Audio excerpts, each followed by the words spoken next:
এখন আমরা আবার অন্য জায়গায় চলে এসেছি। মামিদের এত জায়গা কি বলবো, এখানে সিম গাছ, আবার এখানে এই সাইডে সিম গাছ, এখানে সুপারি গাছ, আর সিমগুলো কই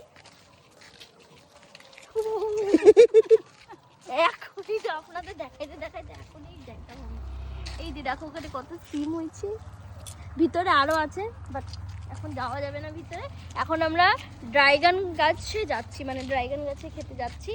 তো চলো ওখানে যাই। হ্যাঁ, আর এই যে এখন আমরা যাচ্ছি সিম গাছে ড্রাগন খেতে।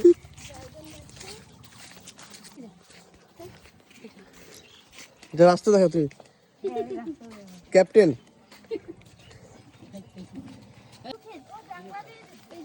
ও জানা বন্ধ করে দিয়েছি না? এটা ভুট্টা, ভুট্টা খেতে, ভুট্টা যেটা পেঁয়াজ না, এ দেখো পেঁয়াজ খেত না রসুন, এটা জানি না কি মামি এটা কি গো? রসুন। হ্যাঁ দেখতে পাবো, যাদের ক্ষেত তারাই জানে না। কি ভালো লাগছে শুধু। এই দেখো আলু, দেখো আলু চারিদিকে শুধু আলু আলু আলু, রসুন রসুন।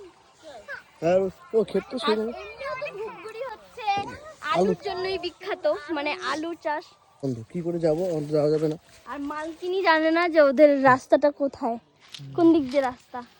এটা কি শাক? হ্যাঁ, এটা কি শাক? এরকম বোতল শাক কেউ দেখছে? দেখছো? আমি দেখিনি, আমি ফার্স্ট দেখলাম। তুমি ফার্স্ট দেখলে?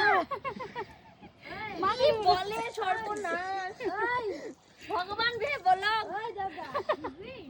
মামি থাইকে মামি বলে এই শাক দেখে নাই। না না, শাক দেখছি, এত বড় গাছটা দেখিনি। লোকের আলু গাছ দেখবো আলুটা কেমন হয়েছে।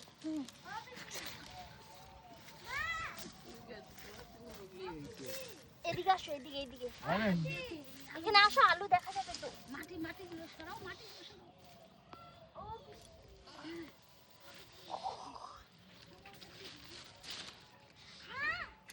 দাও দেখো কত বড় আলু। আলু এটা লাল আলু, খেতে যা লাগবে না।